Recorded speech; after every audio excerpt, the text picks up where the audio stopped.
What's going on, everyone? Welcome back to another video and the first update for the E90 M3 build.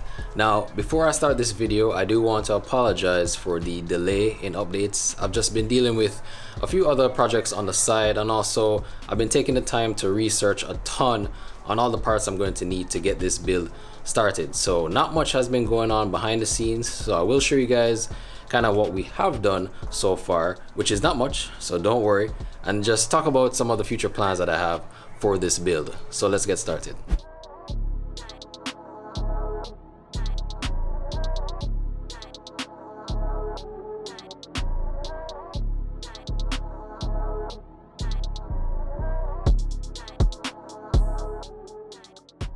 So before I go ahead and get started, I do want to get some opinions on what you guys think I should do with this front wheel. Now, we ended up removing this wheel from the car because it did sustain some damage during the accident. It does have a nice bend in it. Let me see if I can show you guys right here. There is a little crack as well. And also on the face did sustain some damage. It does look like it was warped slightly, so I'm not sure how to go about this. I do love the design of the Style 359 wheels on the M3, so I really would like to keep it, but I don't know what the best option would be. I think option number one would be a brand new replacement wheel, but those are kind of hard to find, a little bit pricier at the moment. Option number two, a used wheel, which is just as hard to find in today's market. And then the third and final option would be to get a completely new set of wheels. I don't know if that's gonna be the best route, so I'm really torn between all the three choices that I have. So let me know in the comments what you guys think I should do, and also if you guys do have one of these wheels for sale, or if you know someone that has a 359 wheel for sale, hit me up in the comments below and let me know so I can figure this out. And now heading over to the car, as you guys can see, nothing much has changed so far. I did actually go ahead and clean out the seats and vacuum the carpets because there was some dirt and oil residue left behind, and I think I did a pretty good job. As you can see, the seats, they look a lot better than they did before. And now here's the back seats. So same as the front, pretty clean. And then outside of that, I actually went ahead and I started removing the passenger side dashboard airbag. I already got it out. I'm still waiting on a replacement in the mail, so I'm pausing on this job until I can get that in. So I think for this build, we're actually just going to take it in stages. I think the first order of business is really just getting the interior dialed in. There isn't a lot of stuff that needs to be replaced in here. It's mostly just the airbags. So I think once we get all of those replaced, we're just gonna go ahead and do a final deep clean and just get it kind of to a point where it's like, you know, pretty close to being 100%. And then from there, I think the next thing we probably want to work on is the mechanical stuff. The battery right now is dead, so we're gonna have to find a way to either charge that battery that's in the car right now or get a replacement. And then from there, just really trying to do some maintenance and get the rod bearings done, and then get the car back to running 100%. And then we can start focusing on the exterior. I already have some ideas for some exterior mods, so probably we'll save that till the end, because I feel like, you know, that's like the final piece that kind of needs or should be done to this car.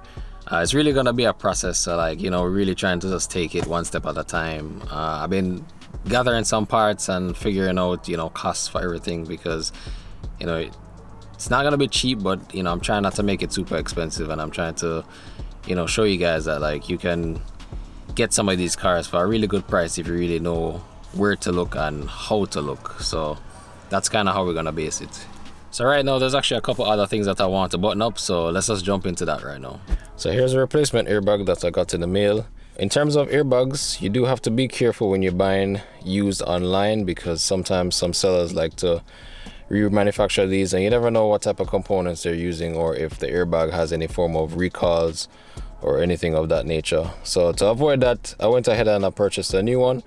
I actually got a good deal on this, so it wasn't that much more expensive than something that was used, so I'm happy with that. So to remove the airbag, it's actually pretty simple. All you need to feel for is some indentations on the side of the steering wheel. It's gonna be somewhat of a soft spot. You're just gonna take a flathead screwdriver, poke through the hole, and there's gonna be a spring that you have to press to release the airbag. There's one on both sides, so it's pretty straightforward.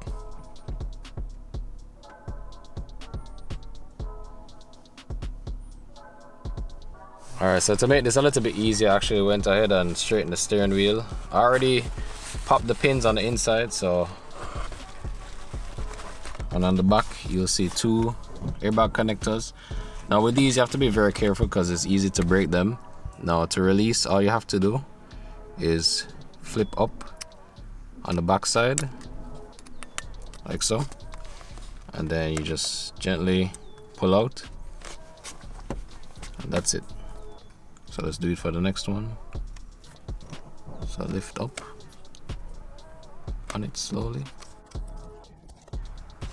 and then pull out. And now the airbag is free. You can go ahead and put the new one in. Now before we actually go ahead and put in the new airbag, I just want to show you guys the 2 springs that I was talking about on the inside. So when you go ahead and insert your flathead screwdriver into the channel, there's these 2 retaining springs on both sides. To release the airbag, all you have to do is press forward, and then that will unclip the airbag from the steering wheel. And also at this point, this would be a good time if you wanted to swap your paddle shifters. They're just held in by these 2 screws. And also if you wanted to replace the trim or even the steering wheel, this would be a pretty good time to do that. But for this video, we're just going to do the airbag, so we'll get that installed. Just grab the airbag. And this one was actually a newer version of the airbag. As you can see, the labels on the back are a little bit different. The connectors are the same. This one is just a newer version. I know some of these airbags have been subject to recall, so that's one thing you also have to check out for when you want to replace them. But to reinstall, it's pretty straightforward.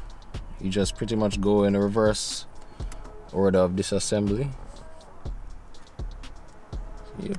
Put the clips in, press down,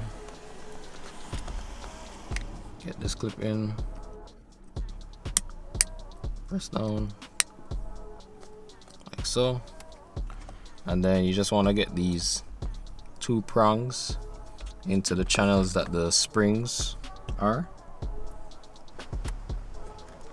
And then you just reinsert, line up the pins, then press down, and that's it. As simple as that.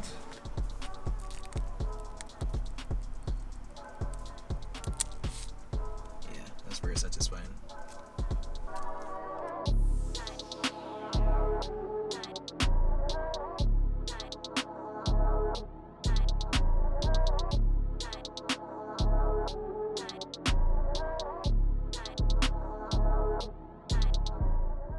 Okay, so I think I'm gonna end this video right there. Just as a final update for you guys, I did go ahead and swap the current airbag off camera. I was doing most of the work by myself, so I didn't really have a good angle to show you guys exactly what I was doing, but the process was pretty straightforward for the most part, so I think we'll just end it there. So that's gonna wrap up this video.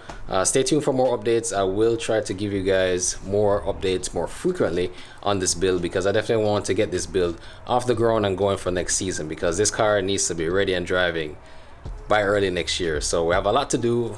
We still have a ton of more videos coming, so just stay tuned. And as always, if you guys enjoy the content so far, remember to leave a like and subscribe for more E90 M3 content. So with that being said, we'll see you guys next time, and we out.